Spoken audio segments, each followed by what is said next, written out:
اب یہ حالات میں بتا رہا ہوں آپ کو، انڈیا کے، ہندوستان کے، اکھنڈ بھارت کے حالات، مسلمانوں میں تفرقہ پیدا کیا انگریز، اور انہوں نے اپنے مال، اپنی حکومت، اپنی سلطنت کو پھیلانے کے لیے، بہادر شاہ ظفر کا قتل ہو چکا تھا، اس کے بعد علماء حق نے محسوس کر لیا کہ انگریز درمیان امت تفرقہ ڈال کر اپنی کرسی سنبھالنے کی کوشش کر رہا ہے، تو وہ مرد مجاہد علامہ فضل حق خیر آبادی رحمۃ اللہ تعالی علیہ نے دلی کی جامع مسجد سے فتویٰ صادر فرمایا کہ انگریز ہندوستان کا دشمن ہے، ان سے قتال کرنا فرض ہے مسلمانوں کو۔ اسی فتوے کی بنیاد پر زندگی بھر کی عمر قید کی سزا میں ان کو انڈمان نکوبار بھیجا گیا، وہیں پر ان کی وفات ہوئی۔ آج مزار بھی ان کا جزیرہ انڈمان میں ہے۔ مولانا کفایت علی کافی رحمۃ اللہ تعالی علیہ، جو 1857 کی یہ جو غدر ہے، اس کے بعد کے علماء اہل سنت کی بات میں کر رہا ہوں، انہوں نے محسوس کر لیا اسی زمانے میں کہ انگریز نے فرقہ پیدا کر دیا ہے، کچھ علماء اس کی بولی بول رہے ہیں۔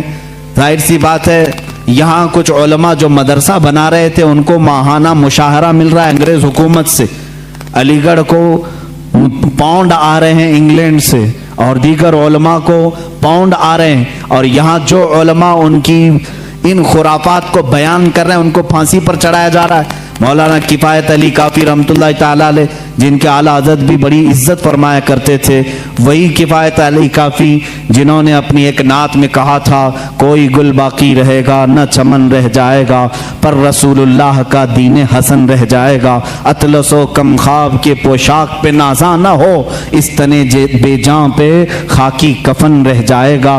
یہ جو نعت انہوں نے لکھی تھی اس وقت جب آپ کو پھانسی کے پھندے پر چڑھایا جا رہا تھا، یہ مولانا کفایت علی کافی۔ پھر مولانا عنایت احمد کاکوروی رحمۃ اللہ تعالی علیہ، جن کو جیل کی سلاخوں کے پیچھے انگریزوں نے بند کیا، اس ایک عالم ربانی نے پتھر کی ٹھیکری سے دیواروں پر پوری علم الصیغہ کتاب لکھ دی تھی، جو آج بھی عالم کورس کی کتاب میں پڑھائی جاتی ہیں۔ عزیزان گرامی وقار، اگر انگریز کو علماء سے محبت تھی اور وہ مدرسے کی سنگ بنیاد میں آ رہے تھے، تو ان علماء کے ساتھ وہ کالا پانی کی سزائیں اور موت اور پھانسی کی سزائیں کیوں دے رہے تھے؟ آپ سمجھا کریں، کچھ علماء کو وہ شہید کر رہے تھے اور کچھ علماء کو وہ پیسوں سے پال رہے تھے۔ یہ حالات بڑے دیگرگوں تھے، امت میں تفرقہ، اختلافات آ چکے تھے۔ اب یہ وہ زمانہ تھا، نیچریت اپنے پاؤں پھیلا رہی ہے، قادیانیت اپنے پاؤں پھیلا رہی ہے، دہریت اپنے پاؤں پھیلا رہی ہے، اور ایک طرف غیر مقلدیت بھی اپنے پاؤں پھیلا رہی ہے۔